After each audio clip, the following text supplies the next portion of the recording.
Hello, kia ora, and welcome to the Creative Matters podcast, where we have inspiring conversations with artists from Aotearoa, New Zealand. I'm your host, Mandy Jakic.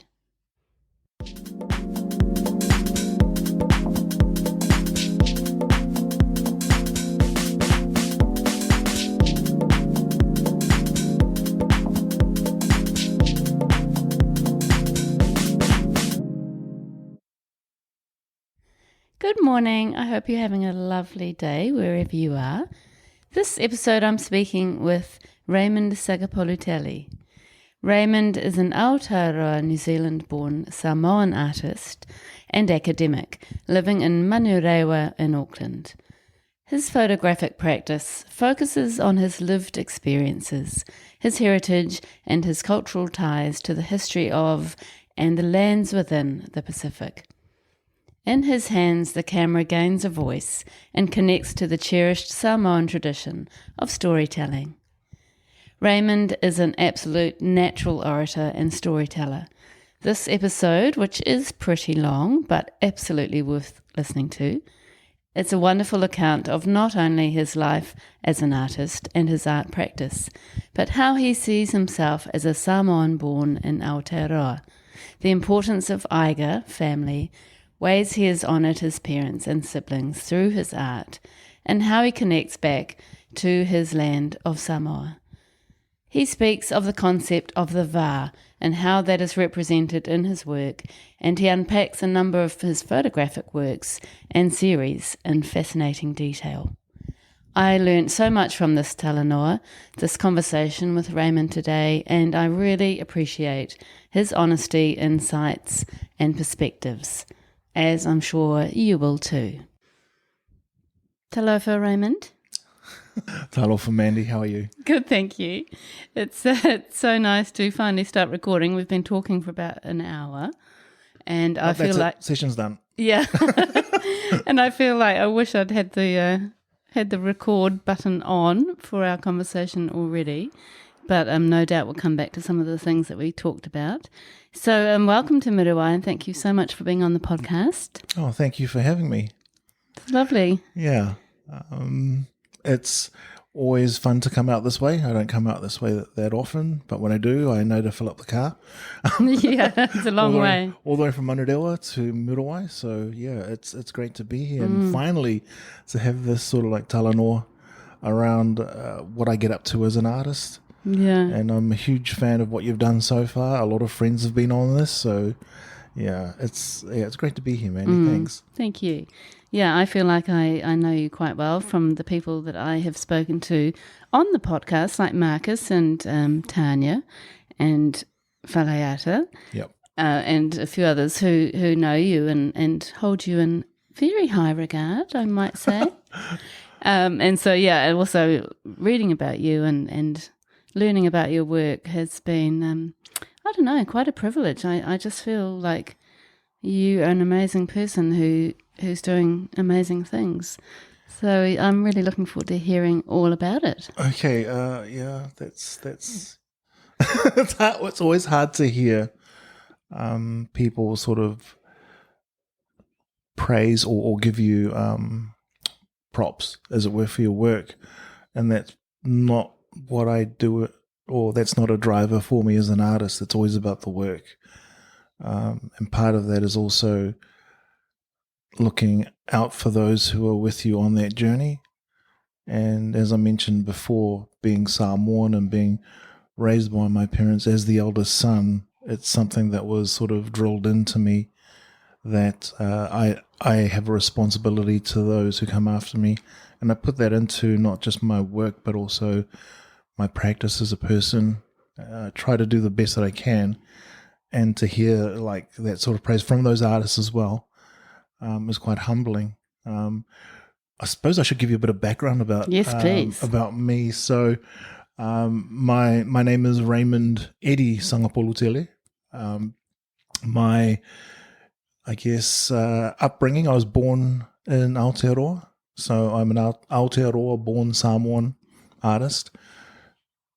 We lived in Ponsonby, and then My mother moved down to Invercargill through different circumstances. We moved down to Invercargill, and I lived down there for a little while with Mum, which was an interesting place to be in, given that you don't really think of, Invercargill as the mecca for Pacific Islanders, No. but back in the late 60s, early 70s, it was. And Mum then met my dad, who raised me there. Ironically, she went to Invercargill to find another Samoan. And we kind of made the journey back up towards Tamaki, moving to the Waikato where my two brothers were born.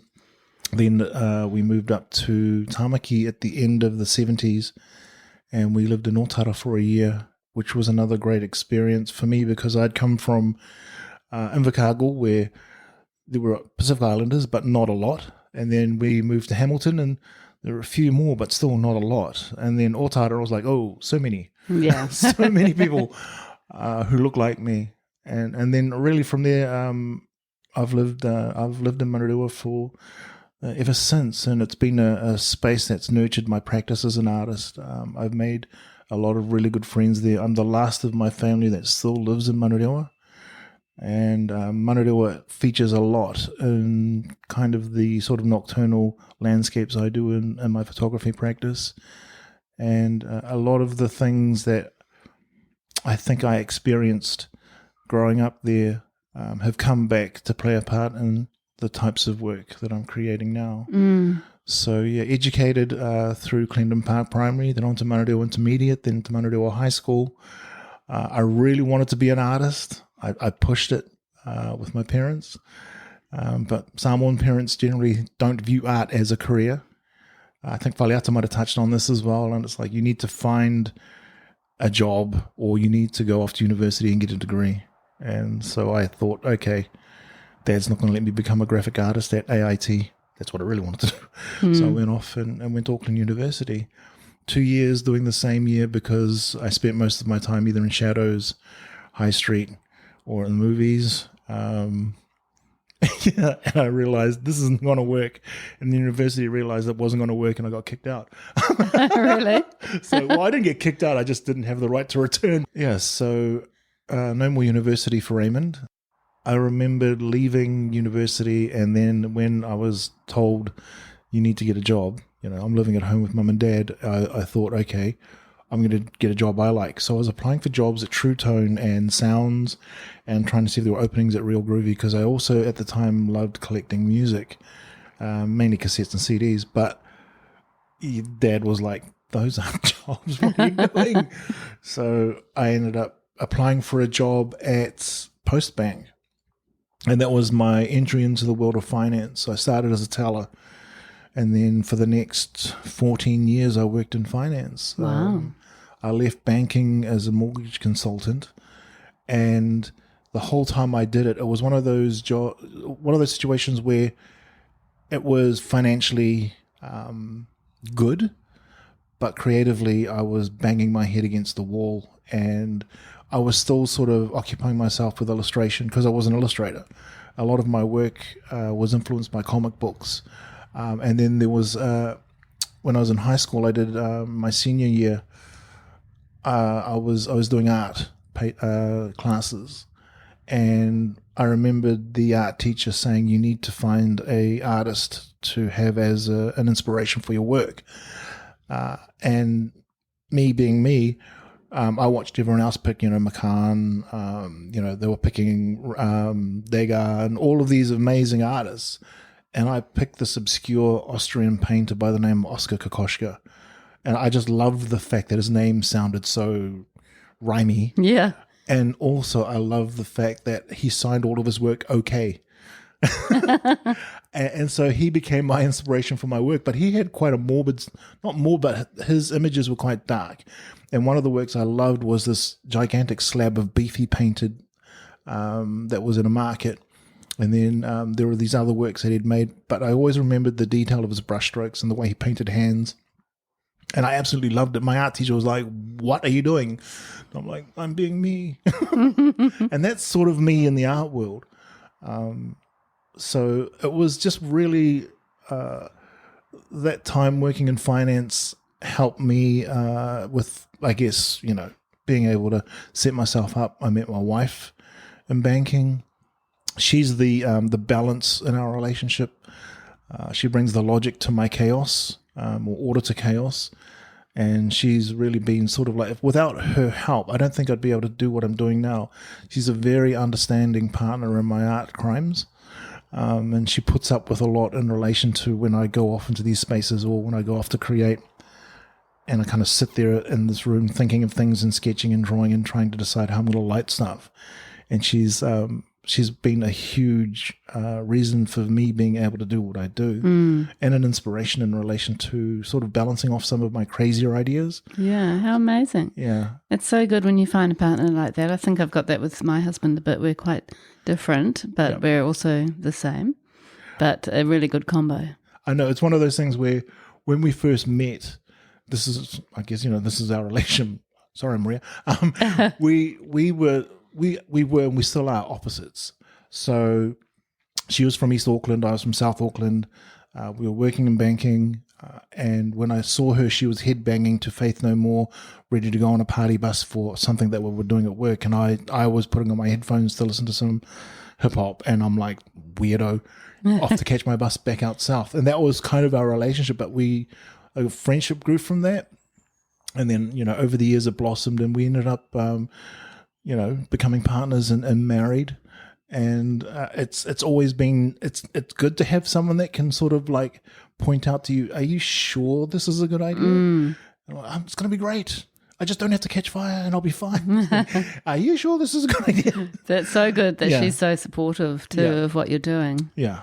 Yeah, that's lovely. Well, good shout out to Maria, yep. who is Greek, and you went to Greece last year. Yes. Yeah, yep. Which would have been amazing. I spent a few formative years in my 20s in Greece and loved it.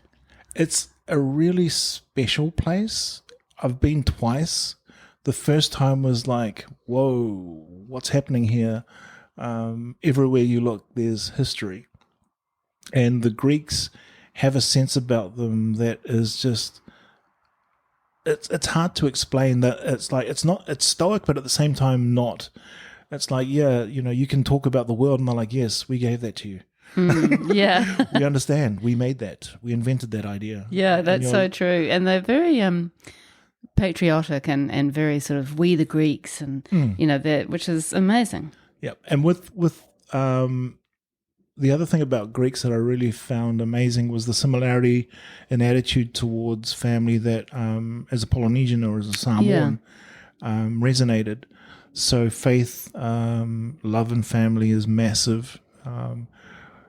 It's the same with us. Your family is everything, and your family influences a lot of what you're looking at doing in relation to your life. But yeah, I went back again last year, and we spent 2 months on Crete, which is where Maria's family is from.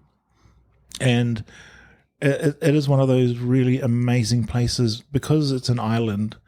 I'm like, hey, islanders, we're similar. But, there's so much that you can see and do on Crete that you don't even realize. Like it's like being, in Aotearoa, we're spoiled for choice. You can go to the far north and have these amazing beaches. You can go down to the bottom of the South Island and you've got these incredible mountains and fjords, and you're spoiled for choice. And it's similar to Crete. It has that sort of range of, I guess, environments. Yeah. And it really helps as an artist. It's just inspiring. As a Samoan artist, it's something that gives you a bit more around what's happening in the world than what we're normally used to down in this part of the world. And I always encourage artists, if you get the chance to travel just to widen your scope of what you're seeing and sort of maybe give you more of a sense of what's going on outside of your own environment. Yeah, I think being so far away from everything we can, there's the risk of becoming a bit closed in New Zealand. Yeah. I mean, that can happen anywhere. It's, I think, for us a blessing and a curse. Having that distance makes it hard to see anything, but having that distance also means that we can sort of develop and evolve our practices to be something that's quite unique to our location. Yeah, so true. Yeah. So in 2003, you picked up a camera. Yes. Was that the beginning? It was. Oh, it wasn't. Yeah. It wasn't. So we had cameras in our family. Most, families had some sort of camera, and Mum and Dad used to go to secondhand stores and would come back with odd cameras. We had a Polaroid, but didn't really have enough money to buy the cartridges to fill it. But when we did, we'd use it. And we had one of those we had a couple of point and shoots, and so I would play around with that and take photos of the family with it. It was, but it was always on auto. I didn't have any control over what I was doing. I just relied on the camera being set right, and then I'd take the shot. When I picked up the camera in 2003, that was after Maria had done a couple of night courses in Pakuranga, and the course tutor was Brent Carville, who was an amazing photographer and tutor. And when Maria was finishing her classes, she'd come back and she'd bring the paperwork and all the other bits and pieces, and I'd look at it and I'd be like, this is interesting. And then I'd pick up her camera and go run around and try and test out a few things. And so when she finished the night classes, she said to me, you should do it as well, because you're annoying me with all these questions. So I enrolled and did this class, and it was really interesting to be able to see what the camera could do when you had more control. But the class also involved printing, so we learned how to use the darkroom as well. I mentioned I did art in high school, and I watched all the other students do the photography classes, and for me, that's a lot of work, hanging out in the darkrooms. No thank you. But then when I actually did it, I was like, this is pretty cool. I love seeing the image come to life, as you're putting it through the development process. So I also realized that photography became a faster way for me to tell these visual stories that I had in my head, that I'd previously just been sketching and drawing. And I'd done I did a multimedia course through Cherished. The place doesn't exist anymore, but that gave me a sense of what I could do as a designer, just sort of like from an entry level. But the camera made it faster.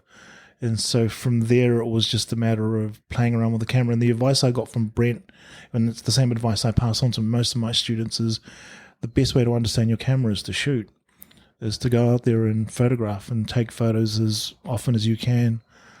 And that's sort of been the mantra for me. And it's how I've evolved my practice. And I've done all sorts of photography over the years. Yeah. That's so great that you discovered it and that has become your career. Yeah. And it's also been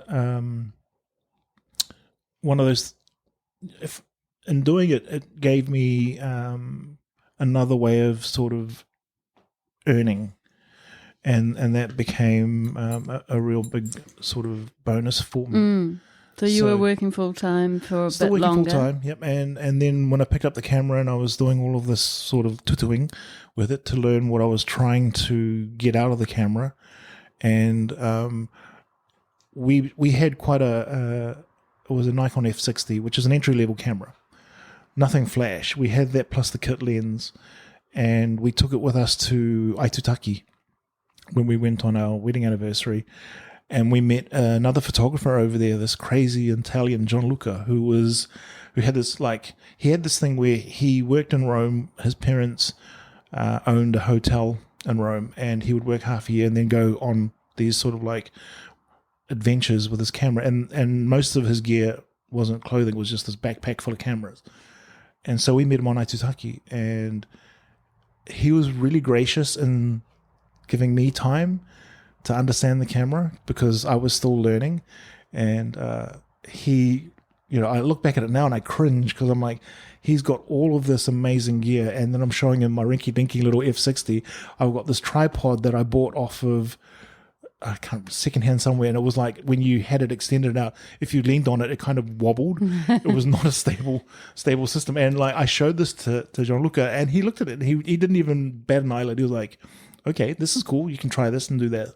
But the thing that he did for us was he gave me my first roll of slide film. Prior to that, I was shooting negative. And the difference between the two is incredible. And that opened my eyes to the vibrancy of things. And it became key to when I started shooting graffiti, because the colors in graffiti pop really nicely on slide film. What do you mean by slide film? So if you've ever been in So you have negative film, which is the image reversed, and then you have slide film, which is what you used to put on the projectors. Right. So With the cardboard frame. Yeah, with the cardboard frame. And that would show you, you'd see the image as you see it, but depending on the type of film, the colors can vary. So I was using Provia film, which was what he gave me. And the first time I used it, I was like, okay, we'll see how this works. And I took shots with it. And I didn't pay any, didn't think much of it. And then it was when we got back and I had to get that processed. And I thought, where do you process this stuff? Because, the photo labs or, the chemists, they were phasing out quite a bit. So I sent it off to PCL. This is not a plug for PCL, but thanks, guys. And they developed it and scanned it and sent it back to me. I picked it up because I was working around the corner from them. So I walked down and picked up the images and I had a look at them and it just blew my mind how vibrant everything looked. Obviously, it helped that you're in Aitutaki. So, wow. And John Lucan was just one of these photographers, and I met so many of them along the way who were just always open to just sharing what they were doing because they influenced me. And it's part of what I do with my own work is if someone is curious around how I shoot or they want some advice on anything to do with photography, I always share that. There's no point in me holding on to it. I mean, what am I going to, who does that help? Yeah, so, and you seem to have that natural mentoring kind of way about you. It's that older brother role. Yeah. Kicking in again to always help. So so all of this is sort of like the beginnings of me trying to figure out what I was doing, and I was taking photos continually. My younger brother, who was a musician, he decided that he'd come along and get some photos with me. Well, actually, he didn't decide. I pulled him into it, and some of his friends, and he let me take photos of them. It was just in our lounge and around the place. And probably a year later, he contacted me and said, "I need to get publicity shots for an article in a magazine. Can I get any of the ones that you shot of me previously?" And I was like, okay. See if they like them. And I sent them on to the publication. The editor was Philip Bell, and the magazine was Back to Basics, which was, cool for me because I was into hip hop. So, yay, I'm going to get into this magazine. And there were already a few photographers in there who I really admired. And Phil, sent me an email back saying, we really like your images. Do you do this quite often? Would you like to do some more work for us? And I was like, yes, I do this all the time. I'm an expert in whatever this is that you really wanted me to do. And that was the beginning of my career as a concert photographer. And I did that for nearly 10 years. Wow. Firstly, and when was that? When did that start, Raymond? So it was about from 2004 to about, I think the last time I shot in a concert was 2012. And not that long after you first picked up that camera. Yeah. And it was like it was weird to see my work go from, what I'm doing with family and that to then doing things that were being published in magazines. So originally it was Back to Basics, but then I shot for Rip It Up. And that was, so much fun being able to go into concerts and shoot. But at the same time, it was also a job. So as a concert photographer, you're always walking into that pit, which is that area at the front of stage. And you always hear someone say, "Man, I wish I had their job." I was lucky in that the magazine paid me. Whereas a lot of the photographers I was with in the pit weren't getting paid, or they were like in there, and their payment was the fact that they could go to the concert. And so, the other thing about doing that is that it taught me how to shoot in low light conditions. It taught me how to shoot in really tricky lighting conditions where I had no control. And that would then kind of feed into my practice later on when I was doing especially a lot of the more sort of abstract nighttime shots in areas around where I was just relying on a street light or the lighting from my phone booth that I use quite a bit for some portraits. I can see that would have, it feels like it has influenced your practice that has come about from that. It feels, you can see the connection. Yeah. It was, that's a phase in my sort of artistic career where I was learning. The work that I was doing was more around meeting a brief, so that designer side of things. Not really doing a lot around creating the work I wanted for myself, but still at the same time having a lot of fun and meeting a lot of amazing people. And learning. Yeah. And also at the time, still now, I was part of a graffiti collective. And so TMD were my first creative collective that I belonged to, where art was the focus. A lot of the art was probably not considered art by a lot of people, but we still had that as a nurturing space for all of us. And from my perspective, and two other photographers, Brendan Kiddo and Jamie McCready, we were developing our abilities as documentarians. And with TMD, we got to travel the world and see different things, and again, learning how to shoot in different conditions, whether it was raining, whether it was dark. It was amazing to be part of that collective, and I'm really fortunate in that. I'm now with I have a gallery. I'm part of a Bergman gallery, and in that we've got Tanya Misery as well as Benjamin Work, who introduced me to a lot of the TMD members earlier on. That's so beautiful. I think that's something that happens in New Zealand. That's one of the advantages of a small country, that you kind of keep crossing paths. You find your family. Yeah, which is lovely. And were you actually just taking photographs, or not just, but taking photographs of the graffiti? My way of shooting was that initially when you're shooting graffiti, you're enamored by the artwork. You want to get the piece that's been painted, or you want to capture the tags that you see around the place. I started doing things where it wasn't just the graffiti. I started shooting the artists.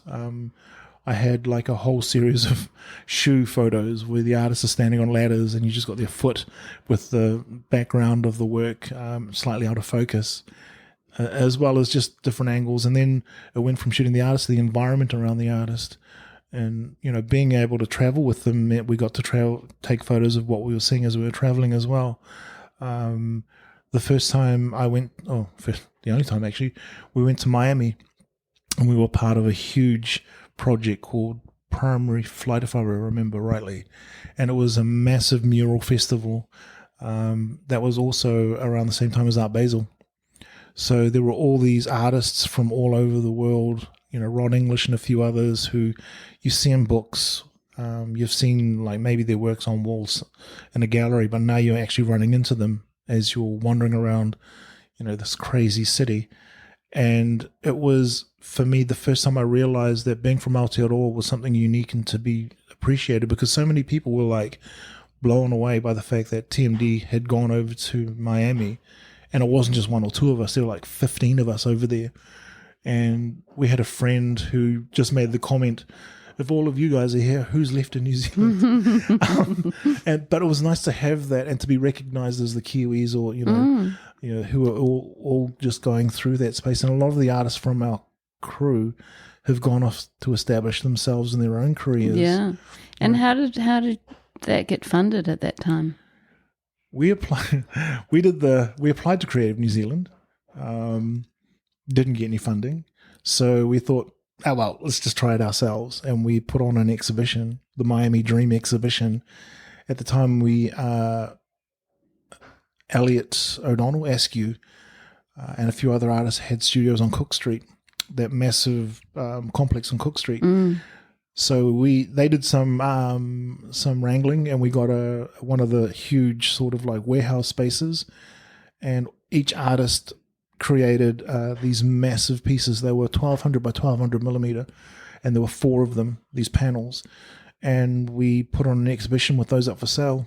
And luckily we sold a couple of them, and that funded our trip to Miami. How good is that? As well as some other hustling on the side. And that was just our way of doing things. It's like, if we can't get established funding, we'll try and work out another way to sort of like help us.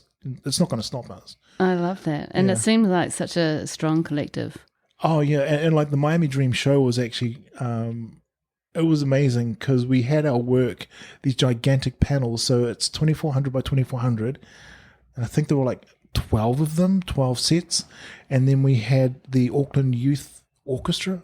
I'm not too sure that's them, but Elliot managed to wrangle them, and they came in And so we had this full orchestra playing, as well as friends who came and served drinks. It was an awesome night, and it finished off with another group of friends who did haka for some visiting artists, which was amazing to see as beautiful. well. But that's kind of our thing. Yeah. It's I don't mean just TMD, but that's sort of like, for Aotearoa, it feels like that's something that would happen.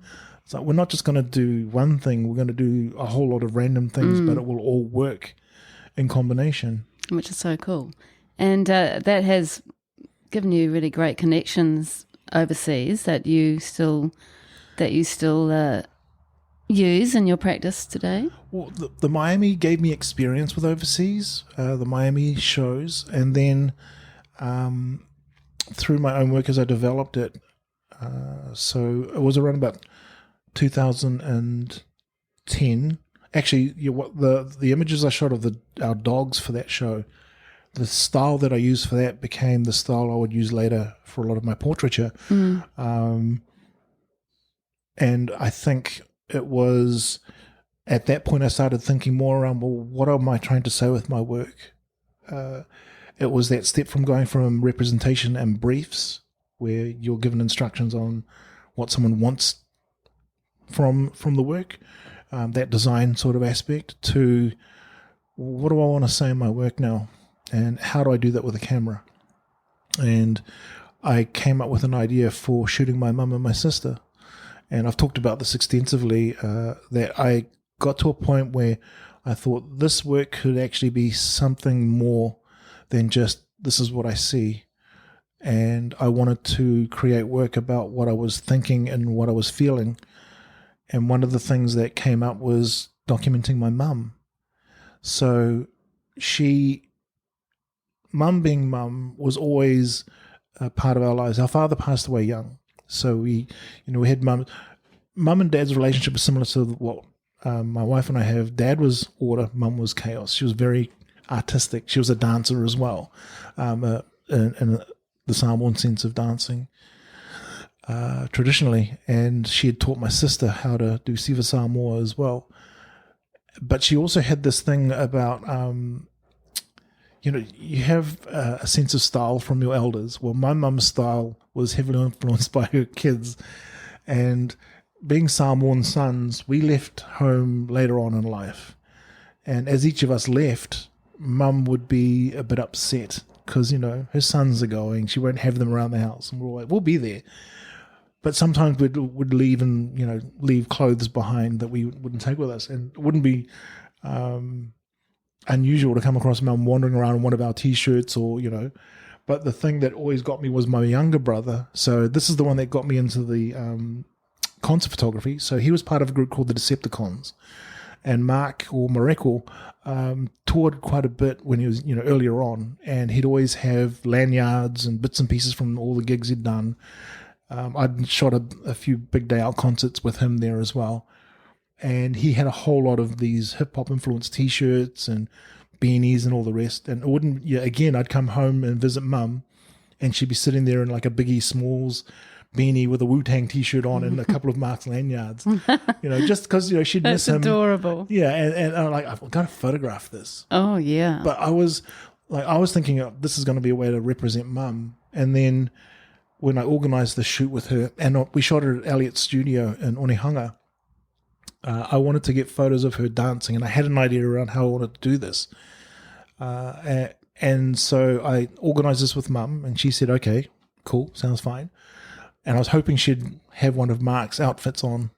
And when I went to pick her up, she was dressed in this beautiful red to crimson mumu, which is like a Samoan style of dressing or a dress. And she had this faux fur coat on.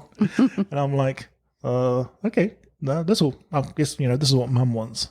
And so we got to Onehunga. I set up my lights, and my friends helped me with that. And I'd already organised with mum to figure out what song she wanted to dance to.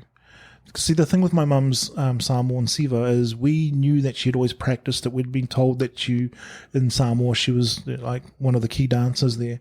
And she would dance for friends in that. But as her children, we didn't often get a chance to see her just dance for us. So I wanted to try and capture that.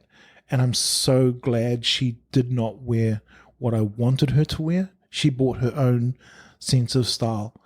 And so she came out, and it was a single light shot, and we had no lights on because I didn't want anything influencing the shot.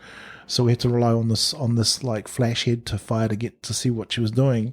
I explained to Mum what was going to happen.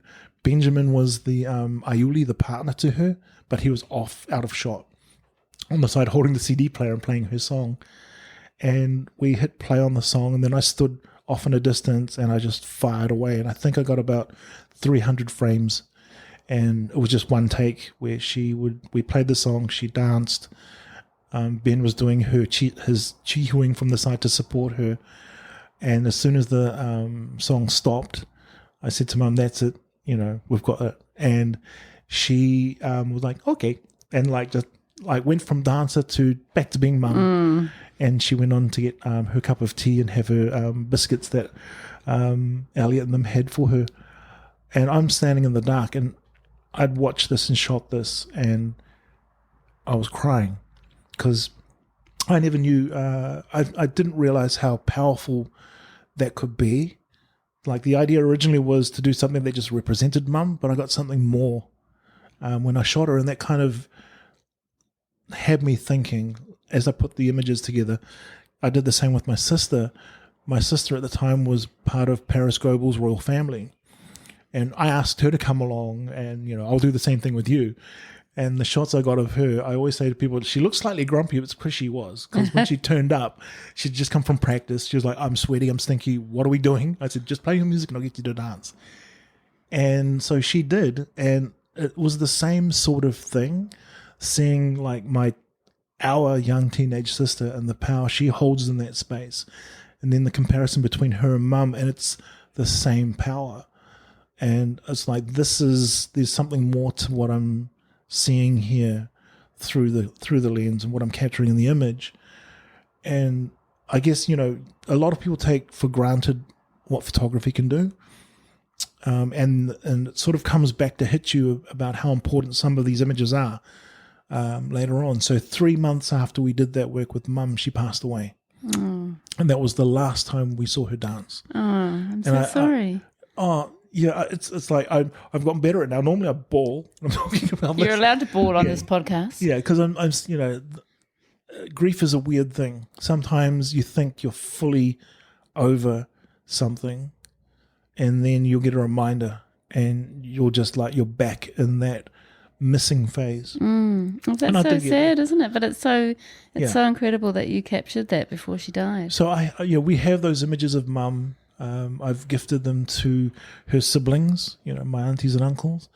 But for Tia, it was also one of those projects that later on in life, in her own studies, she came back to dancing traditionally, but she started interpreting it more as a contemporary take, being someone who lives here in Aotearoa. And she got her master's through Auckland University in dance, based off of her experiences. And to me, that was sort of like a way to honour our mother as well. So that was where I started looking at art and photography as being something more than just what am I looking at, to how am I feeling, or what am I feeling, or what experiences can be put into the work that I'm creating. And to tell your stories. Yeah. And do you feel like that was the beginning of you seeing yourself as a photographic artist? It's hard to say seeing myself as a photographer. I think I've always seen myself as an artist. Depending on the medium that I'm using, it's like, well, what kind of art am I trying to put into this? And with photography, it is different mainly because the camera is something where you expect to see what it's seeing. For me, I was like, well, how do I make it see things as a Samoan? How do I put my culture, given that I'm only really just getting to grips with what my heritage is, being raised here in Aotearoa. I think Faleata might have touched on this as well. You go through this, well, what am I? Am I, where does my identity sit? And for me, it's like, well, I'm Samoan, but I've also been raised by my parents to understand the Western world, the European world. But in Aotearoa, I've also got, our Māori cousins. This is their land. And Samoan sort of protocol kicks into play there because, what are our practices in regards to honouring this being their land, that they would do the same for us. They would go to Samoa. And then it's like, well, I wasn't born in Samoa, so I don't know, what happens. I was one of those, I look Samoan, but when I open my mouth, Samoans kind of go, okay, he was not born here. Really? He's from New Zealand. Is that right? Yeah, it's, too dark in New Zealand to be a Kiwi, too Kiwi in Samoa to be Samoan. And that can be a real sort of like, excuse my French, mind fuck. Yeah. Because you're like, well, where do I sit in all of this space? And who am I? What am I going to be doing now? Did it make you feel displaced in some way? It did when I was younger. It was hard to sort of like figure out who I was in this, in this conversation.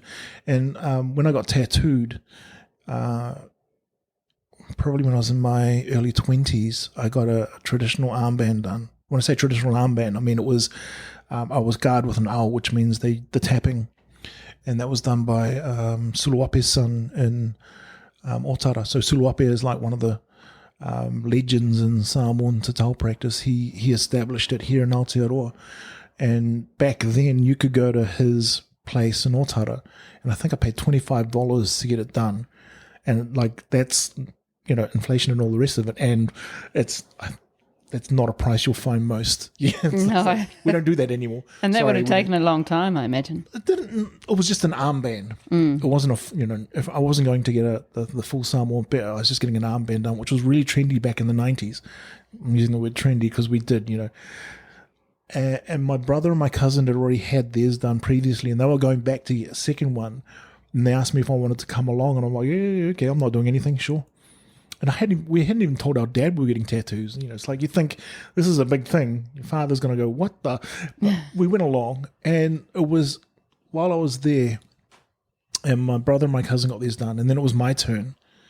And the tafunga looked at me, and he was young, and he kind of goes, why are you getting this done? And I hadn't even thought about it. And I was like, to prove I'm Samoan? And his reply to me always, it stuck with me. He said, what, you don't own a mirror? It's like, oh, true. Yeah, that's such a true statement, isn't it? Because I didn't see myself. I thought, I have to prove that I'm Samoan. Most people, though, if they look at me, they're like, you're not You're Samoan. Palangi, you're not, Chinese, you're Samoan. And you forget about that because you're in your head, you're trying to balance all these different sort of influences on who you are. And I actually I love this quote of yours.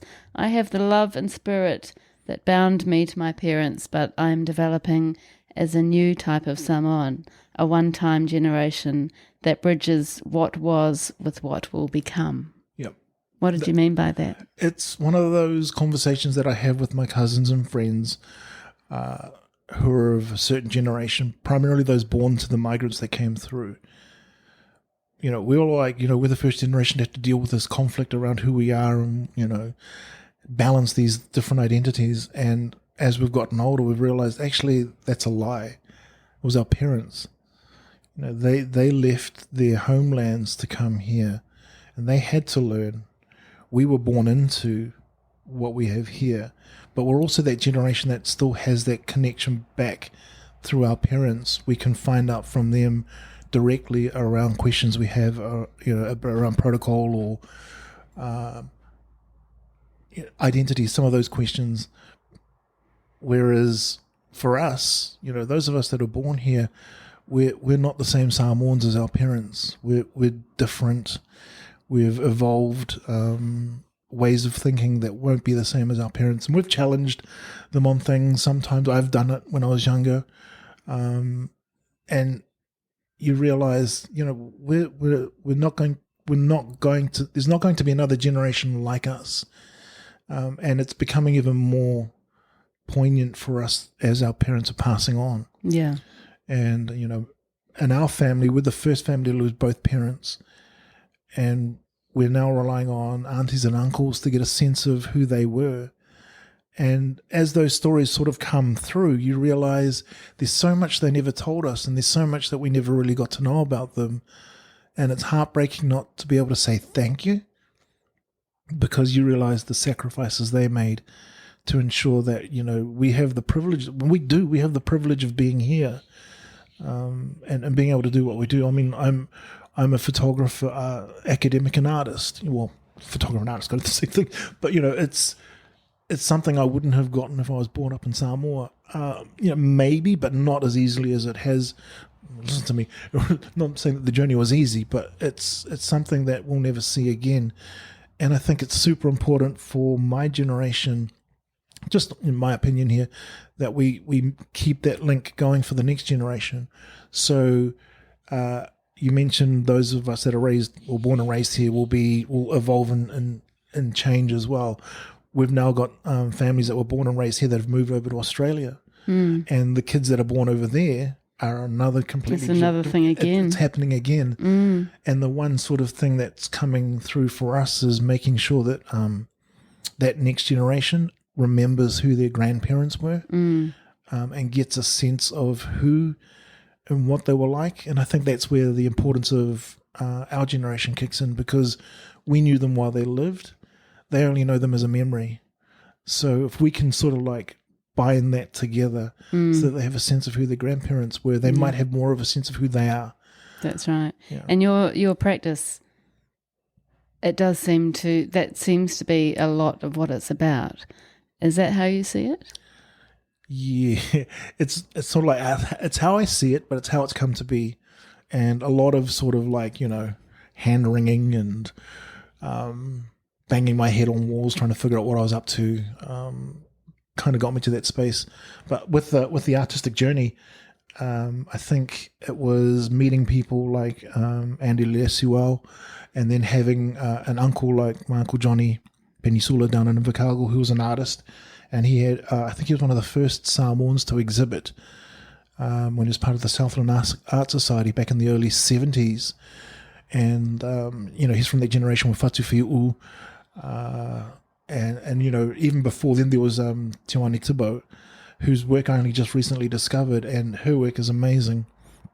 And these are all these people that I've found as I've gone on this journey. And what I've realized is, now that I've found them, I need to make sure that other artists get to find them as well, or get to know what they're about. We had like this amazing renaissance of these super talented artists in the 90s, like John Ioane, you had Lani Hutchison, Greg Simu as a photographer came into play, Rosanna Raymond and the Pacific Sisters. These are all sort of like the ones before me, who now I still get to see. I still get to like have these talanoa with and hear back from them and see that they're still practicing, and having that inspire me. And then it's like, well, we need to make sure that sort of gift of passing down or raising up through your work happens for the next generation. And in my role as a teacher at AUT, when I'm doing the photography minor, and I'm seeing this next generation coming through, and I'm like, some of these kids are just blowing my mind with how they're thinking, because they're developing things beyond from what I knew. Now we're getting into this, ideas of utilizing augmented reality and, obviously AIs, the sort of like the monster in the corner going, hello, I'm coming. And they're learning how to wrangle that. Yeah. Whereas I'm still like, I'm not too sure what you are. Yeah. Yeah. But they're growing up with that around them. And I guess as far as my heritage as a Samoan goes, it never really played a part until that moment with my mum. And then that sort of exploration into, well, what does it mean to be Samoan who's using this camera? And I was challenged when I started doing my master's, how do you decolonize your camera? And for me, it kind of threw me, because I was like, go look at what decolonize means. But I knew what was being asked of me. And it took me that journey through my postgrad and masters to really get my head around how this technology could be part of my heritage as a Samoan. And, the history with photography for our people is we were primarily the subjects of a lot of images. This anthropological study of what is the native of Samoa. And when I was going through archives at the museum, more often than not, the pālangi in the photo was given their name and title, and they'd stand next to these, say, Samoans, and it would be native 1, native 2, native with hat. And I'm like, okay, that's interesting. But now we're at a point where we are able to sort of be more in charge of that narrative. And I think for me as a Samoan who was born here, it's like, how do I then, what am I doing with this camera? And through my master's, I realized that the camera is not, excuse the pun, the focus of my art. It's a tool. It's actually part of the process. And my process is telling these stories based on my lived experiences. So it's my oratory. So this camera is not the thing. The story I'm trying to tell is what I'm pushing and what I'm trying to actually explore, and that camera is part of that process. It no longer is, I bring the camera into the room. It's like, this is the story we're telling. We use this to get the story out there. Yeah. And we'll build from there. And how do you get that story across to your audience? Is it purely through the photograph, or do you have other ways of doing that? I guess, again, it comes down to that idea of oratory. There's the saying that, a picture can tell 1,000 words. And with photography, it's always been, you look at what you capture on the camera and that's it. And I agree with that. But I think as someone who is creating work based around my lived experiences, I have a duty of care to actually explain in my work what it is you're looking at. Once you've got that, if you still want to interpret it another way, I'm fine with that. But you've had the words from me, so I'll have the images, and then I might give a talk, or I will guide people through the work, or I'll have maybe an essay written around what the exhibition looks at and specific works, what they touch on. And a lot of it is because I need to make sure that the work has agency. It's, art is always about, how you feel when you look at something, in my eyes. When you go up to work, some of it will resonate with you and some of it won't. For me, it's also about the intent of the artist. So my photographic work is an evolution of my ability to tell stories. And some of those stories are, have a lot of love, but some of them also have a lot of tragedy attached to them as well.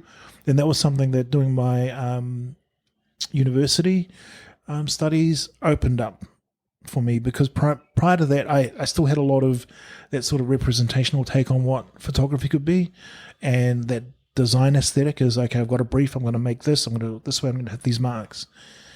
With doing postgrad and masters and now doing my PhD, it's like, well, what am I wanting to say with this work? What is the work going to encompass in relation to the scope of the story I'm telling? And so it builds on from there. And I've done things where, like, I created all the skull works. When I was doing a lot of research and I was looking into things and the practices of what Samoans consider, I started creating these works. I've always had a fascination with the human skull. I think it's an amazing structure. And I was conscious of the fact that the skull can represent different things to different communities.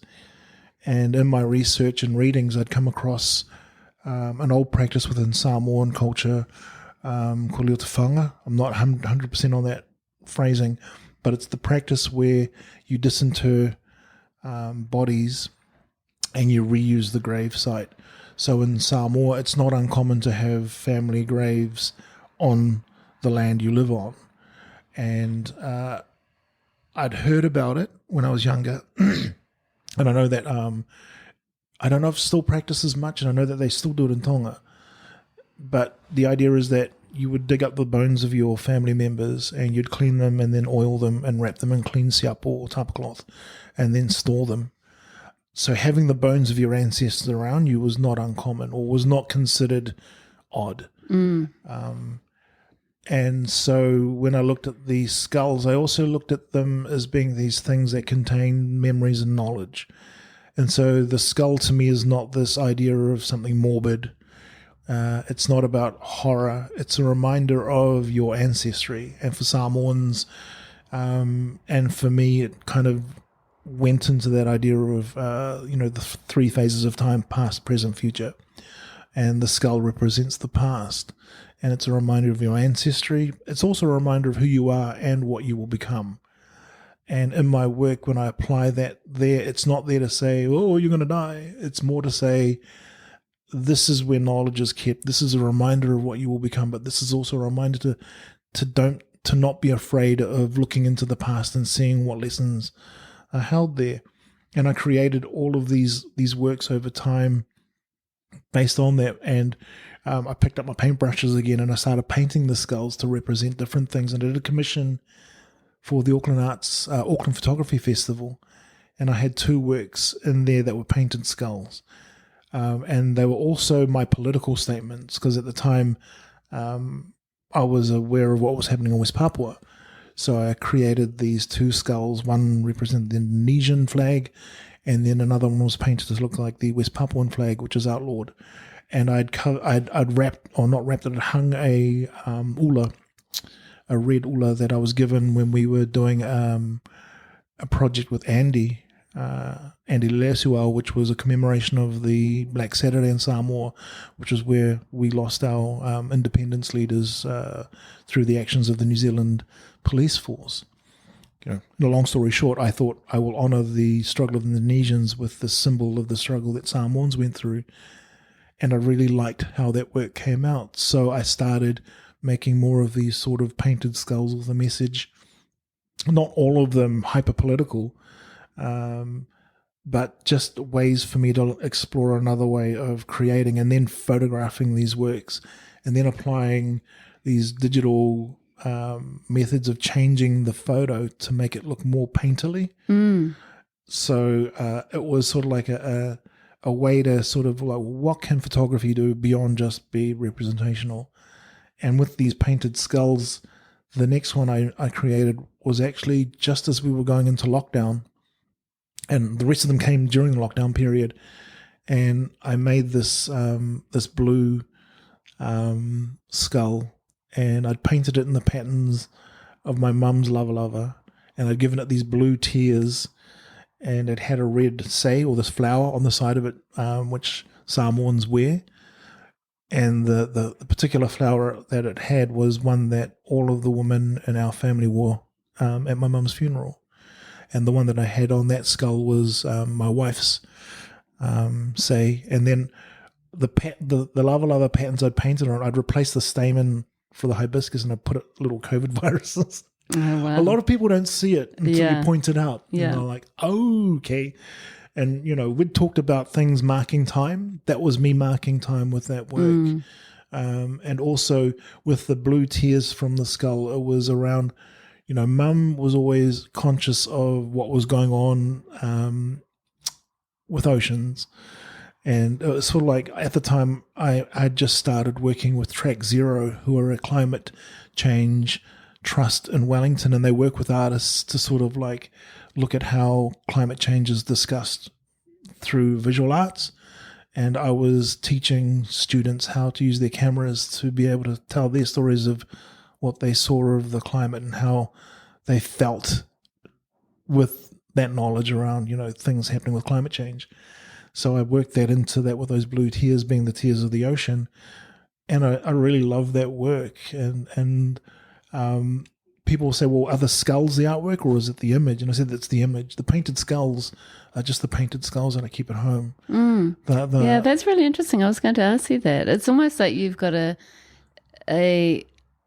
practice that has 2 parts. It's like a sculptural practice almost, and a painting practice, you could say, and then the photography. So the photography is your final product, obviously. Yeah.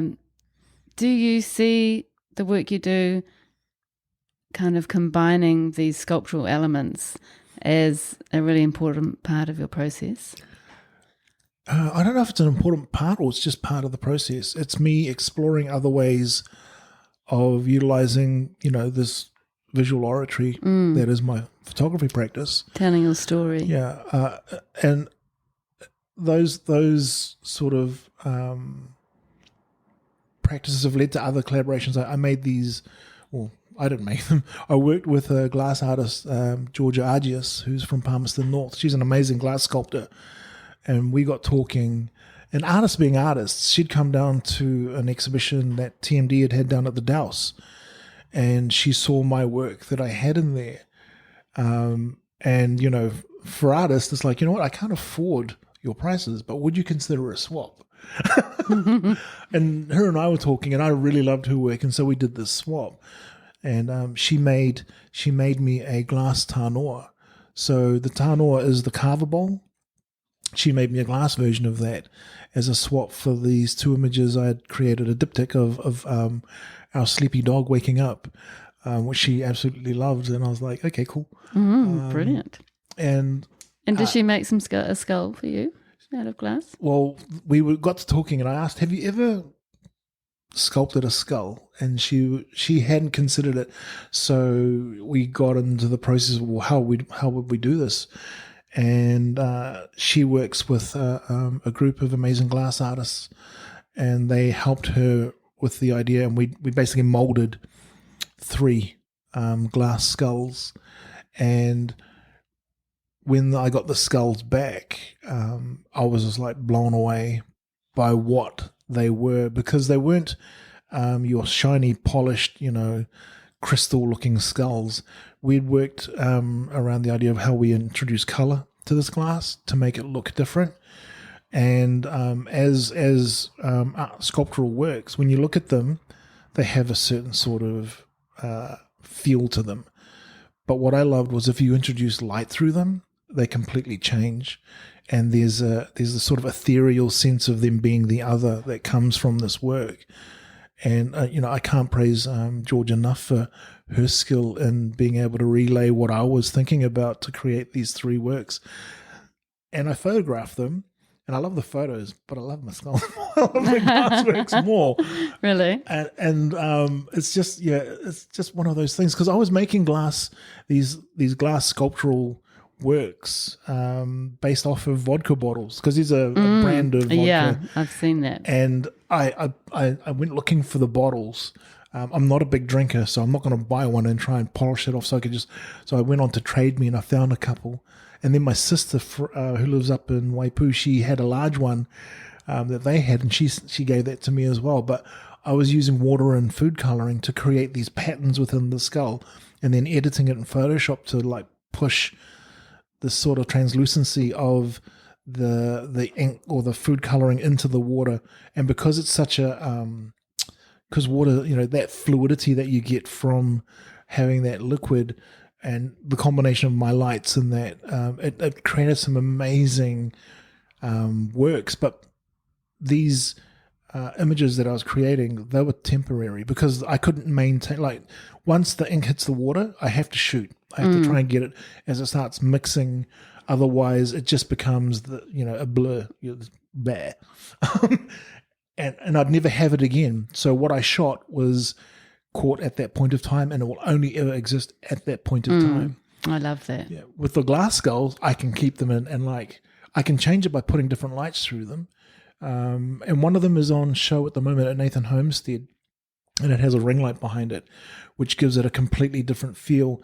And the particular skull that I've got there is called Vaitawhi, which means river water or river. And it's a sort of like this translucent green. I can't explain it. You have to look at it. But the properties of the skull mean that when it's influenced by light, it has this sort of like this translucent feel that looks like river water. If you take the light away, and if you hold it in not a well-lit room, but just in a room with natural light with a bit of shade, it has this sort of like coppery feel to it with this bronze patina. I don't know how to explain it, how it does it. It's just the thing about it. And like, my wife is like, what are you doing with your skull? And I'm saying, it's the precious. And there's that plus 2 other skulls that do the same sort of thing. Really? And I think, to me, that's the beauty of collaborating with other artists as well.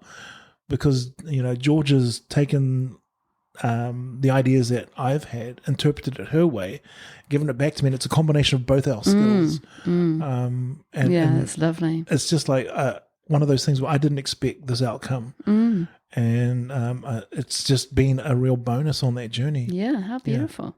And is the actual skull on show at the moment at Nathan Homestead? Yes. Not the photograph? No, it's the skull. The photographs of the painted skulls are in there as well. But yeah, this is the actual skull sitting in there. So sometimes you do use those sculptures as part of your what you show. Yeah, and I've done that with Bergman as well. I put the actual the original painted skulls in there as well. I'm grateful to them for like allowing my ideas sort of space to breathe. Yeah. But isn't that great that you can? It's almost like you're showing part of your process as well as another artwork. Yeah. Which is quite a lovely thing, isn't it? Yeah. And for somebody who's never seen your work, how would you describe the elements of your photographs that make them feel like your photographs? Oh, that's such a good question. I developed a way of seeing my work that was founded in my heritage as a Samoan. So one of the sort of concepts, especially amongst, it's found its footing in academia, but it's something that's just everyday for most Samoans, is the concept of the va. So two letters, VA. I've always been vocal about how much power those two letters have for such a small word within the context of being Samoan. And the thing about the va is Samoans generally don't talk about it, and it was Albert Wendt who sort of put it out there in relation to what it is and how it works. The va is the relational space that exists between all things. And in my work, through development with artists like Natalie Robinson, and talking with Fiona Munson, they were my supervisors, and Nova Paul, supervisors for me at AUT, bouncing these ideas off of them, but then also talking to my family around it as well. Super important that I talk to my elders because of this concept and how it's centered around who we are as Samoans. And, this relational space that exists between all things, it's both here and not here. So right now there's a va between us, but there's also a va that relates to the building we're in, the space we're in. There's va that relates to my family and how I work around them. And with my own practice, I looked at it being a space that's timeless and all-encompassing. And from a photography perspective, it's a compositional tool for me. So my work has a lot of black. And if you're a photographer, you know that what we do relies on light. So wherever the light hits, you have an image. Wherever the light doesn't hit, it goes grey to black. And then whatever's, that's sort of like what shapes what you're looking at. So a lot of the portraiture I was doing with the Out of Context project, the work with my mum and my sister had that in it as well. And then later on, as I started developing my practice through my studies and through kind of my deep thinking, my wife calls it falling asleep, but, my deep thinking and dreaming around how I'm connected to things, the va sort of became a key element to my photographic practice. In my work, especially a lot of the more recent work, the black is even more present. So when you see how it shapes a lot of the imagery that I've taken, I also point out the fact that each work can actually connect to each other. That black will connect all of these works. If you actually get a wall big enough and take my works and then just collage the whole thing together, that whole thing becomes an image as well that exists in the va. All of it's related, all of it's connected through thought, through action, and through practice. That's sort of like where I'm looking at how photography can evolve from a cultural perspective. I don't think photography has to just sit in that representational space. It can be more than that if you give it the chance, and if you give the artist the chance to evolve it. Early on, when I was looking at artists like Man Ray and how, he worked with polarizing his images, and it was like, for most, I was like, that's not a photo. When I was younger, I would have thought, that's just a ruined photo. Now that I'm older, I'm like, that's a brilliant idea. I really wish I could remember the name of the artist. We looked at it when I was doing my postgrad. We looked at her work. She was an Australian artist that entered a portraiture competition, and she won. But it was controversial because the work she entered, there wasn't an image of someone. And what she'd done is she'd taken a plate to be developed, and she had got her mother to interact with this chemical plate or whatever it was she was using photography. And so she'd scratched into it and even spat on it, and then she developed that and created the image. And for a lot of people, they were like, well, how is that a portrait? I don't see anyone in there. But on the sort of like the wider scale, it's everything to do with her mum as far as she's concerned. All the elements from that moment, even something that, she spat on it. It's like, well, it's still her. It's very personal. It's very personal, and it is a portrait. From my point of view, I might have not have thought that way earlier on. I probably would have joined the other side and said, this is not a photo. This is just someone scribbling. But having sort of been able to kind of take into account the artist's perspective and the wider narrative of what they're trying to say, it's every right to be a portrait. And especially, when you go through things like losing your mum, anything that you can find that reminds you of that person is a portrait. Yeah, and it's I can imagine people, especially people who know the artist and the mother, how much they'd connect to something like that.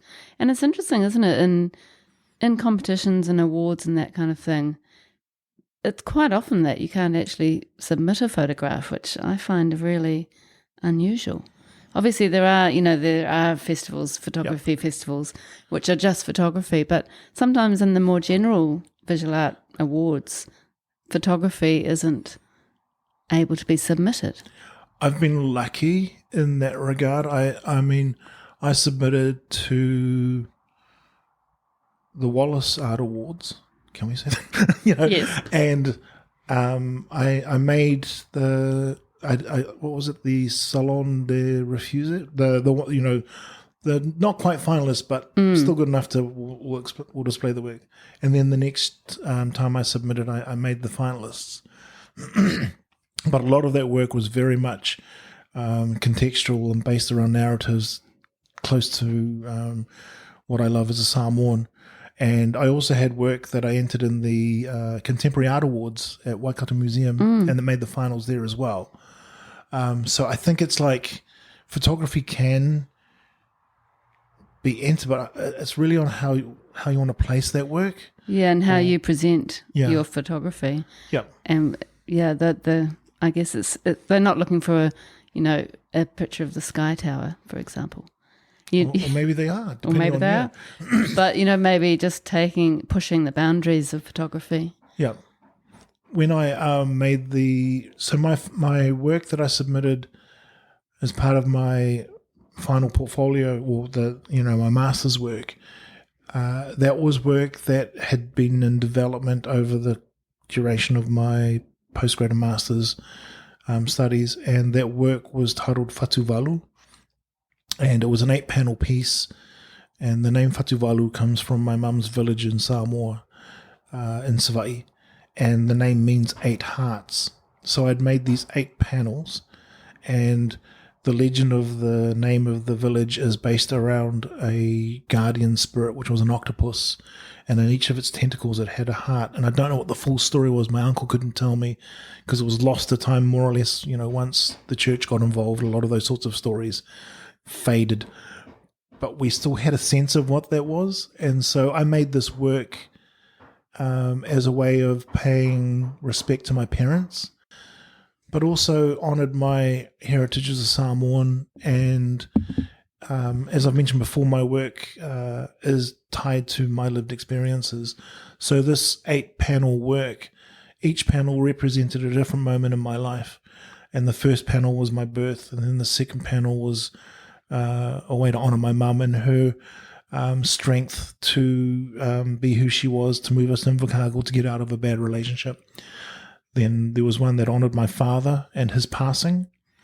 one that commented on my rejection of my heritage and taking up a different culture altogether, where I just loved hip-hop more than I loved being Samoan. And so I was into the music, the graffiti, obviously, the dance, and, you know, you had your DJs. And my younger brother became a rapper in his own right. And then the panel I did after that was tied to my sort of like hitting that period where I was working in finance, making money, and I really didn't give a crap about the rest of the world. It was all about me. I'll buy what I want, I'll drink what I want to drink, and I'll just go have fun. And then I tempered that with the next one, which was based around my mum passing, or our mum passing. And when she passed, came out of the blue. We weren't expecting it. We were actually at a funeral for her brother, our uncle, and she had had a brain bleed and never recovered. Oh, it's so sad. So we lost our uncle and we lost mum. And then the one after that was a panel that kind of honoured my father in relation to his ideas around what he expected of his children, but more around the fact that he instilled in us the sense of seeing knowledge as something that is a gift and a treasure, and it's free. And he always encouraged us to know more. You know, we had library cards before we had licenses, and I love books as a result of, you know, my parents and their habit of going off to places and coming back with these secondhand encyclopedias or, you know, books that they'd leave in the garage. And, you know, back in the 80s, we were not allowed to spend our time just sitting in front of the TV. Dad would kick us out of the house, and we either had to go do our chores, which was generally mowing the lawn, or, you know, play games outside, or, you know, I would go into the garage and start reading through these encyclopedias. I realize now a lot of those encyclopedias were problematic. Yeah. Some of the ideas on anthropology were not the greatest. Yeah. But I still learned from them. And I guess he was sort of like how I became a bookworm. And you've got an amazing collection that you're working on of your own, you were telling me. It's slowly building it. But he gave me this book, and in the photo that I took, you can read the text in it. So I've shot it in a way that everything is in sharp detail. And people ask, is it the Bible? You know, and I'm like, no, it's the complete works of Shakespeare. Our father used to recite lines from Othello or Macbeth to us, and it was the weirdest thing. Wow, that's incredible. Like, what's this spot thing he keeps talking about? I don't know. Just go with it. You know, but he left me that book, and I love it. And I didn't like Shakespeare when I was young. I hated it when I was in high school. Most people did, I think. Yeah, because you're forced into it. Yes. You know, when you're forced into it, you're like, why do I need to appreciate this? Yeah, and when you're 16, reading that stuff is just like, what the hell? It was just like, this isn't even English. Yeah. In your mind, you're like, this isn't English. It doesn't make any sense. Yeah. Now, as I'm older, and I think I needed to be older to understand and actually see the beauty of what I'm reading. And in reading Shakespeare, it also gave me a sense and a sense of pride around the oral traditions of Samoans or of the Pacific. And when we have orators in the space and you hear them speak and you realize, like my mum would tell me, I don't understand what they're saying. And she's not saying that as a way to say she's dumb. It's more that Samoan oratory on that level is almost another language, because a lot of it speaks in prose. A lot of it uses like really poetic ways of commenting on things. And this is a conversation, but it's a forceful conversation. So for me, when I'm watching these tūlawhale or orators speak, when I was younger, I was like, why are these two old men arguing with each other? And Mum was like, I don't know, but it's important. Yeah. And so now that I've been given the chance to actually read some of what they actually say, I can see the comparison. I can understand why my father liked Shakespeare, because of the oral traditions of Samoa. There's a balance between the two. And I'm like, well, how do I put that into my art? You know, how do I take this knowledge that Dad's gifted me and make it more? And I put that, and so each of these panels, I put a lot of me into them. And then the final panel in that series it was one of me at that point looking back at my life. So it's this loop. And the work is something where I can substitute out any of those panels to change with how my life has gone. And there is one panel that I turned into a different artwork altogether. And it was one that I took out because it was, I think the message was too powerful for it to sit in that space by itself, because I couldn't honor what I was trying to say, but I also didn't want to take away from what I'd also created. So Whatuwalu exists as these 8 panels, and then I created this other work, which was an iteration of different works that I'd made over the years, and it's called Mea Lofa, which is Samoan for the gift as well. I did a version of it that was at White Space before they moved to being online. Mm-hmm. And the Mea Lofa work is the suicide-themed image, which can be quite challenging for a lot of people to look at. Yeah, I spent a long time looking at that and reading your blog post about that on your blog. And that was incredibly super powerful. And we talked about it earlier and whether you wanted to talk about it. And I love that part of the importance of something like that, a photograph like that, is to bring up the talanoa, bring up the conversation. Yeah.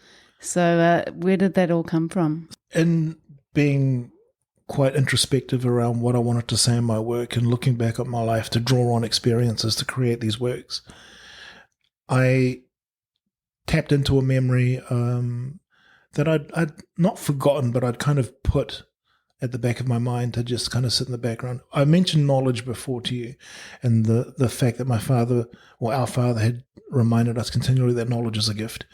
He'd also said that all knowledge is a gift, even knowledge gained through pain, because you learn from it, and it's a gift. It's hard to see it as a gift at the time when you're rolling through it, but later on, hopefully, you've learned from it. And Mea Lofa, or this work in particular, is one of those instances. So, as important as I say my father was, he and I had quite a fraught relationship in that I was always looking for his approval, and he raised me as his eldest son, and Samoans put a lot of responsibility on the eldest child. You're the first, so you have to set the pace for everyone that comes after you. And it's also your role to look after those that come after you. And so his expectation was, I'd kind of like be mum and dad's right-hand person and making sure that everything was looked after. And when you're, at the time, 14, and you're feeling like, why do I have to do all this? I want some freedom. And my brothers have more freedom than I do. Our sister wasn't born yet.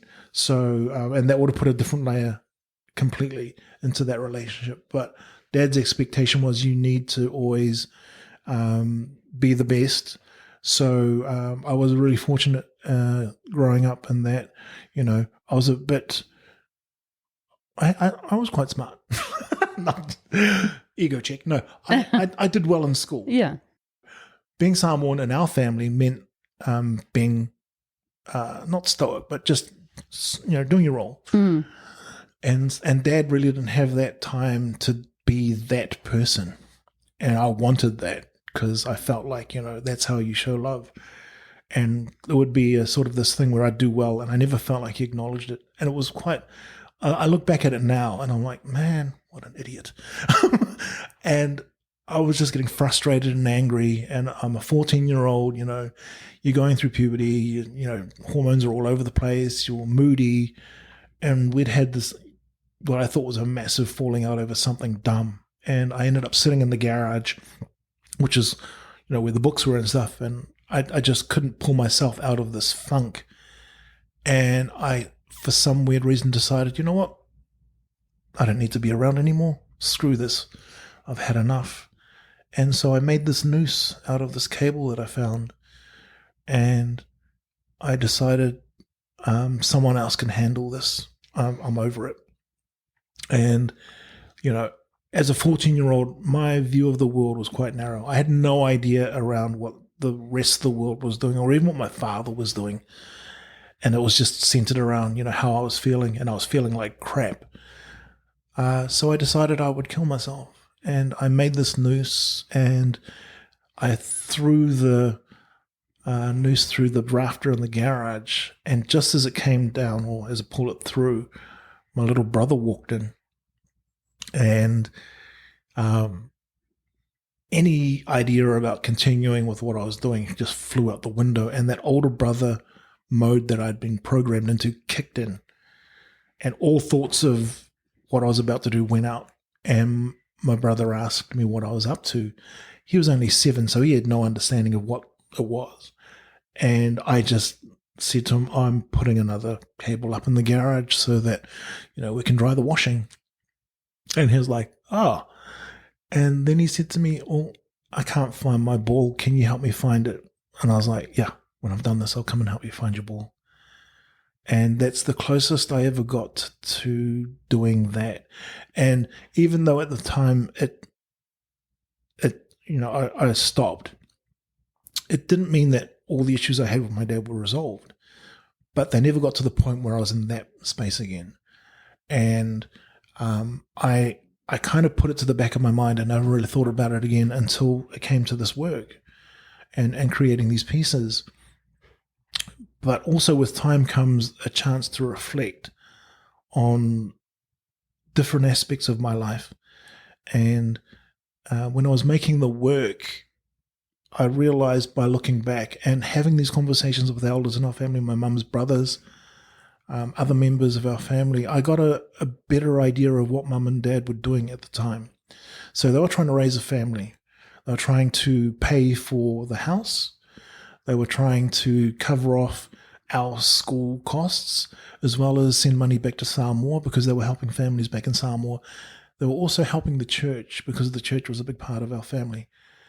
And I knew none of that. And so, my parents were what you would call middle-class Samoans. Even back then, during the Dawn Raid period, they were fortunate because mum was a nurse, dad was an administrative clerk. They were sorted. They had all of their papers okay, but they were still looking after family that were coming through. So we still had a sense of what was going on with the Dawn Raids. But I wouldn't know any of this as a kid. And as a 14-year-old, I had no idea what my father was going through, what my mum was going through. They would come home from work. They would basically take off his tie, put on overalls and go cleaning. Mm. And, any time that he had was divided amongst his responsibilities. I thought I had responsibilities as the older son. He had responsibilities being Samoan. And mum and him had these other issues to deal with, and they wouldn't tell us. It was their, burden to carry. But that also meant that he didn't have time to say, I love you, son, because he was too, he was trying to do so much more. His love came through action. Mm. And when I thought about it and I kind of focused more on, what was actually going on and what was I thinking, I wanted my father's love so much that when I thought I was never going to get it, I wanted to kill myself.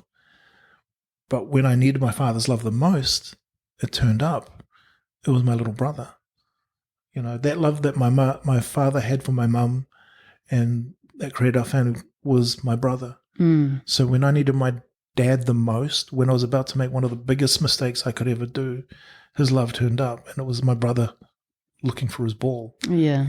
And so for me, the work is about that conversation. And it became super important to have this conversation with my family because I'd kept it in my, sort of like in the back of my mind. They never knew anything about it. So before I ever put the work out for show, I talked to them about it and I showed them what it was.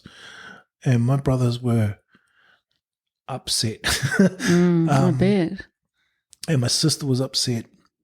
And they were just like, we didn't know, but at the same time, what the hell were you thinking? The brother, Walker, who walked in, he was like, does this mean I'm your hero? I saved you. And but like, it probably is like that, isn't it? I said to him, you're a dick, but I love you. And it was good to have that conversation with him because then when I put that work out, if people get upset by it, I don't care. It's like, it's not there for, it's a challenging image. But it's there for a reason. Mm. And, when we put that image out, our younger sister let us know that she was having issues and we were like, not again sort of thing, how can we help? But just the broader conversation around that subject. It's something that we don't talk a lot about. And I realize that it will be hard for a lot of people to look at because at first glance it's an image of me with a noose around my neck. It's confronting. Yeah, and it is confronting, but I think art should be confronting. Yeah, and you're opening up dialogue, and you could be saving somebody through that work. I mean, that's an amazing byproduct if that happens, but I think just having that dialogue to start off with is super important. And that honesty. Yeah, and like all of those works sit in the black that I've created through my photography process, and that's the VAR. That's that relational space, and it connects all of those works.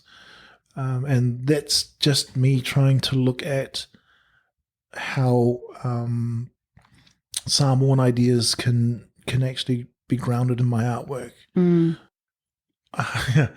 It's a lot of like again, when I make the work, it's not because I want people to go, wow. I make the work because I need to put it out. Having that memory sit with me for 30 odd years when I'd put it out there was kind of freeing because it's no longer just festering in a way. It's become part of a dialogue. Yeah, yeah, that would be very helpful. I mean, yeah, just sharing it and acknowledging. So you are amazing in the way that you're actually now studying again and doing your PhD full time, and then also you have commitments with your art practice. Yep. And then you did study before that and got your master's in visual art at AUT. That was 2017 to 2019. Yep. So, on top of your practice, you're very interested in the academic side of things as well, which comes through very well with the way that you actually speak about your art. So why go to university then, and why the PhD? Yeah, great question. It was something that I had weighed up. So when I completed my master's, the option was there to consider going back and doing my PhD. That seems to be the natural course of things for a lot of academics I knew at the time. But I wanted to give myself some breathing space. So I said, well, I'll take 2 years off to go back out into the world and work on a few more projects and then look at what I wanted to do. And it ended up being longer than that. We had COVID hit, which kind of put the brakes on a lot of things. And then I had been working and making, and I got picked up by Bergman Gallery, who were, that process was amazing because prior to that, I hadn't considered. I'd played with the idea of looking for a dealer, but I didn't know enough about that world to be able to sort of confidently say, I'm going to go and do this. And like in a lot of ways, you can't approach dealers anyway. Generally, you go to spaces, you go to places, you network and you talk, and they find out about you. And so in that sort of time between my master's finishing and me considering what I was doing, they found me. And that was also kind of in a way thanks to Andy and his support. But, Ben Bergman and what, Benny have done has been like really eye-opening for me in how they explain and sort of guide that world. Because it's, if you have never had a gallerist or a dealer before, it's all, a mystery. And it still is for me. But I'm learning. And like, once I got into that space, I started contemplating more around what I was doing. And then I had conversations again with Albert Rafiti at AUT, and Natalie was still in the background, prodding. And so I thought maybe now's the right time. And also what helped was I got a scholarship. So I didn't have to worry about the financial burden of paying for my fees as long as I did the work. And it was, it just felt like the right time to go back, because I'd already been looking at photography as this extension of oratory for me as a Samoan, and ideas around how to talk to my community, how to support elements of what I see within my community. And also the PhD for me was a way to give back. So once qualified, I'm then in that space to help these students who are coming up through undergrad, postgrad, masters, in a way that like I wasn't seeing when I was younger. The importance of having, you know, our faces in those spaces, especially for our younger ones, is so important. And it comes back to a sense of familiarity for them, but also a way for, I guess, us, again, thanks Dad, seeing this new knowledge develop and be created from another generation. So it's been quite a journey, but it's one that, as frustrating as it can be, because, you know, when you first decide you're going to do your PhD, you've got to come up with a question around the research that's going to build new knowledge. You know, the way I understood university was undergrad was you're trying to find your way, postgrad you're learning, masters you're developing your research and putting ideas out there, and then you do your PhD and you're creating new knowledge, or you're adding to, you know, what's already there, the academic canon. For me, it was like, cool, we're adding to it, but it needs to be something that is added in a way that really supports our communities. You know, academia is super important, but I'm also an artist. And sometimes you can get lost in academia. I go on these rambles when I'm not, you know, I'm supposed to be reading one thing, and then I'll find a paper that has something, oh, that seems interesting. And next thing, I've spent a whole day looking at the migratory patterns of a slug because there was someone who wrote a paper. Like, what's this got to do with what I was doing back here? And you've got to reel it back in because of, you know, that was an interesting distraction, but it really didn't help me. So this is where, like, you know, having people like Albert and Natalie sort of like say, well, where's this going? Yeah. You know, and is this informing your art practice, or is it sort of, is it changing your art practice or the way that you make work, do you think? It's actually, it is because, as I mentioned, I did the Track Zero program, and before that I did the I Spy project with Auckland Arts Festival, and that was a project where they had 4 photographers work with 4 different areas in Tamaki: north, east, south, and west. And Emily Mawhaleo and myself, we did south and east, and we were working with young students and teaching them how to use cameras, and then letting them go out and photograph their world, and then curating an exhibition around that. And I did the same sort of thing with Track Zero. And what I was learning from teaching these students the intricacies of a camera was that they were coming back with images that we would never be able to get, or we would never even consider, because they have a different way of seeing the world from the way we see it. As adults, you have all these filters that you put into play, and you're like, this is a photo, this isn't a photo, this is a subject, I wouldn't even consider that. Kids is like that. With me, with my fine arts practice, or with my arts practice, it's around creating the world that existed in my mind and that's influenced me as an artist over my lifetime. That project with Track Zero and doing the I Spy project, and then doing my own little projects with other groups, made me think around, well, what do I want to see, or what would I like to know about the communities I come from? So my PhD is based on research which is participatory, so working with communities to teach what I know, and also be part of the project, as in I will also be documenting my area, and then letting them go out and provide their context and narrative to the world as they know it. And over the years, I've fine-tuned what works for me as a photographer. I can give them that shortcut to learning the camera, but help support them in the process of using the camera to tell their stories and Yeah. build a body of work.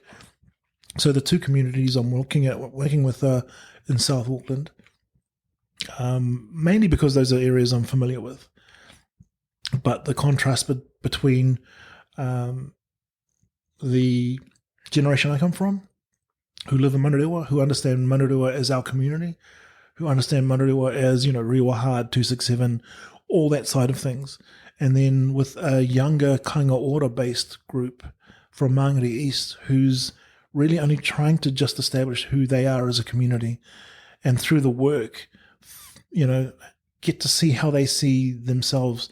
So, my role is, as researcher and as participant, is I'll teach them the camera and be tech support. But whatever they create within that research space is entirely up to them. Because I'd rather their honesty be apparent than have something that goes, this is a beautiful photo. I want them to have the freedom to say, this is what I see and this is what is me. And this is what it's communicating. Yeah, and this is the benefit of photography. Yeah. And with all other arts, but with photography, I can get to do it a bit faster. And I think, I'm always aware of the fact that in editorial work or in photographic or photojournalistic work, there's an aspect to it that, you go out, you create the stories, you bring back the stories and you tell them. I think it's super important that when you're working within communities, that the community tells the story. So if given the option of working, say, if I was sent to Samoa and asked to tell the story of the village my mum came from, my approach would be not to take the photos, but to teach someone from the village how to use a camera and then help them, understand what the camera does and then let them do the storytelling, because they'll have a way of seeing it similar to that child in the Buddhist temple, of being in spaces that I would never consider, that, where the true sense of who that community is comes from. And I guess that's my PhD research kicking in. A lot of the work that I'll be making during that will also still be based around lived experience. I'm going to make use of my phone booth again and get out there and use the lighting that's available in some of these dark spaces to tell stories. But I think that's where I'm happy. Yeah, and that's where you're heading. Yeah. And you do have a show coming up? I just had one show finish at Fresh Gallery, and that used elements from the Out of Context project, which is an ongoing project that I've been doing for the last, what's going on, 10 years now. Plus, there's the Nathan Homestead show, which is running till mid-April. And that is it's work from the last 14 years, and it sort of tracks the development of my work from representational to more a sense of who is this guy with this camera. And that's a solo show? That's a solo as well. Oh, I'd love to see that. I might have to get out there. In fact, I've never been to Nathan Homestead. Well, get there, because I know the whole place is actually shutting down in June for renovations. Oh, really? But my show's up until mid-April. If you want to come out, I'd love to. Let me know. Yes. And I'll come out and meet you, and you can, we can look at the work. But I'd love that. That work has one of our dogs in it, which is a photo I took of Justice, and that was part of that TMD exhibition we had. And his image has been sitting in a cupboard in storage for over a decade, and it's the first time I've pulled him out and put him up on the wall, and I've forgotten how beautiful that dog was. That's such a beautiful photo. He was definitely a character, but the reason I included that work in the show was the way I lit that and the way I shot that is what fed into how I created a lot of the work that became part of my postgrad and master's study. It's almost like a retrospective. It is. It's like it goes from that sort of work that I had with what am I seeing, to this later work that was like, what have I seen and what am I trying to say? What's the title of that show? That one's called Our Parents' Dreams. So it's kind of like a homage in a way to my mum and dad, but it's also a kind of like, I didn't end up doing what you wanted me to do, but in a roundabout way, I've come back to what you would actually be proud of, and the fact that I'm now back at university studying again, especially after that sort of disastrous first attempt at being at university. Yeah, how amazing. And they would be so proud of you. I just, one of the hardest things, I guess, for us, my sister faced it first when she graduated, is walking and not having your parents there. And I felt that when I did it as well. It was like, yes, I've done it, but damn, I wish they were here to see this. Isn't it amazing how we carry that on through, no matter how old we are? Yep. We still have that real sort of need or desire to please your parents and make them feel good about what you're doing. And Well, I think the thing I loved is that even though my parents aren't there, I still have my aunties and uncles.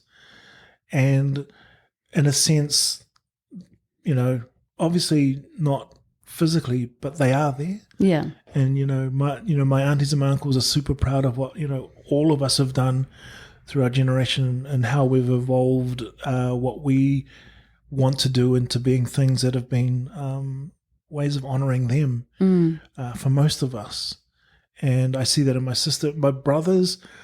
They're like quite happy to let my sister and I be the ones that go off and do the nerd stuff. But they're achievers in their own right, and I think we've been privileged by living here in Aotearoa and having access to things, and that's part of that, what I call that tautu or service that our parents had for us. A lot of things that come up with people is they'll say, your parents came here to give you a better life, and I kind of fight against that because I'm like, well, when my mum came here, she didn't know my dad. I wasn't even a factor in the relationship, but they built a life around making sure that at some point we'd be okay. And I'll forever be grateful for that. My PhD work is based around the maumanga, which is Samoan for plantation, and more focused around the taro plantation. And I'm using that because I know growing up and watching my father grow things which came from his experiences as part of the aumanga, or that group that looks after the taro plantation. The skills he learned in that space served him right up until, when he moved to Aotearoa. And he might not be able to grow taro here, but he knew how to put those skills into play for growing corn. And we had that when we lived in Hamilton. We had corn, cabbages, peas, tomatoes, and it was that experience that he got, on that discipline he got from being part of that aumanga or that group who looked after the plantation. So my master's work, I'm like, how do I take that sense of passing on knowledge so that it sits and becomes a benefit beyond just what you've seen? You can then apply it to other spaces. So with photography, how can I help my community by teaching them my skills so that they can tell what they want to do, or if they want to develop it into a way where they can go off and commercialize it, and they can do wedding photography, God help them. I've done it, and or if they want to go off and create their own sort of portrait works, these are things that can flow on. It doesn't have to stop after I've finished my project.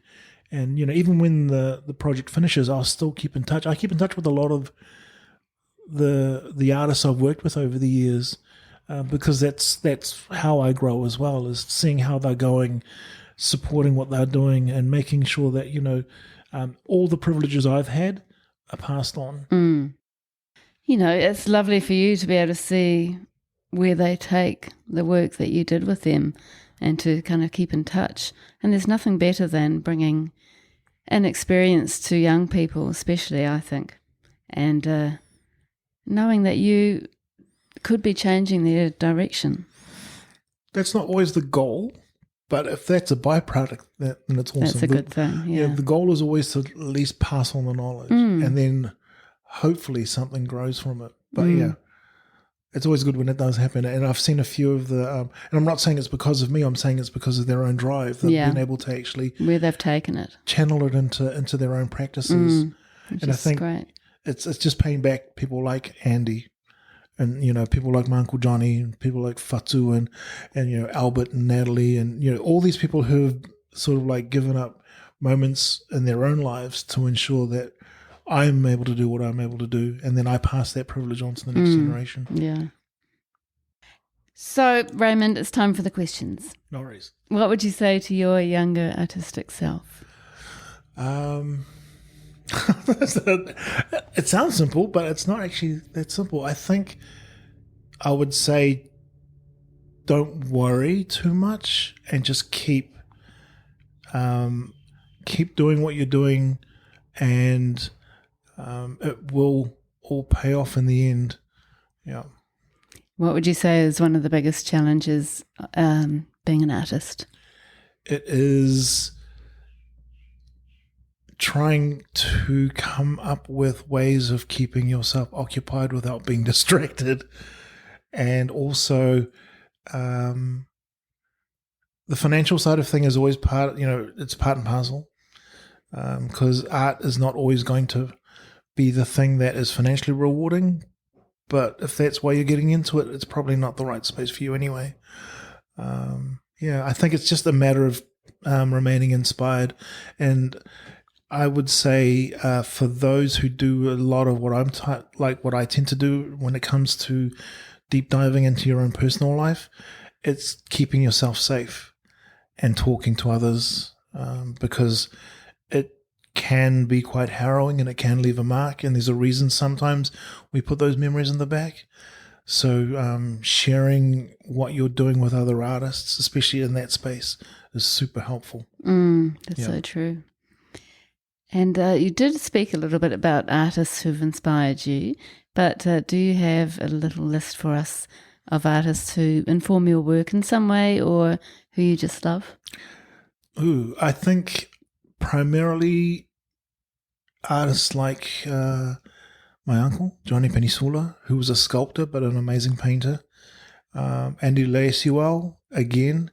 We bring him up all the time, but he's just one of these incredible artists who creates their own universe, literally creates their own universe, and gives you a chance to sit in it as well. As far as the photography side of things, obviously Natalie Robinson's been a huge inspiration, but so has Greg Semu. Ivotia Tamoa, who was one of the first editorial photographers I ever met that was Samoan, and she was amazing, she still is amazing. Trying to think. These my siblings, my brother and my sister, who are in different mediums. One's a musician and the other's a dancer, but we bounce off each other for ideas quite a bit. When it comes to the wider sort of scope of artists, good old OK, Oscar Kokoschka, my first influence as a student. Such a great name. I know. He was a real character. I always thought he was German, then I realized later, no, he was Austrian. And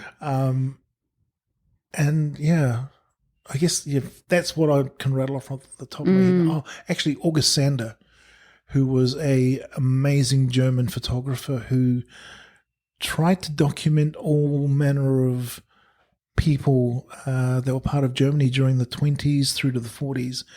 And those are some crazy years as well. And he lost a son to the Nazi party, and a lot of his work was considered subversive by the Third Reich. But if he hadn't done what he did, there are a lot of communities who would have no record of who they were because they were wiped out by, forces that came through in that Second World War. And his work is just stunning.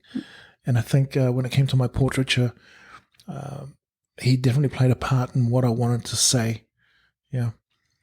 And I think I might know the answer to this, but why do you make the kind of work you make? What's the word? Better out than in. And also as a way to serve my community and to honor especially my parents. And as a way to sort of just, what's the word? Self-soothe. Yeah. And I like a really good image, and sometimes I forget that it's always good to share that image. A lot of the images that I've really been excited about are dogs. That's not a bad thing. Those are personal, and they're more for my wife. We like dogs on the podcast. Yes. Oh, very good. Well, thank you, Raymond. It's been such a privilege and pleasure to meet you. I feel like I've learned so much just from the things that you've talked about. Yeah, I really appreciate that. So thank you very much for coming on the podcast. Oh, no worries. Thank you so much for having me. And Again, I really appreciate a lot of the work you've done. I like listening to your podcasts. As an artist, I always need something on in the background while I'm working, and having the voices of friends and new people that I'm learning about through your podcast has been a real boon. So, no, thank you so much. And I really appreciate being part of this.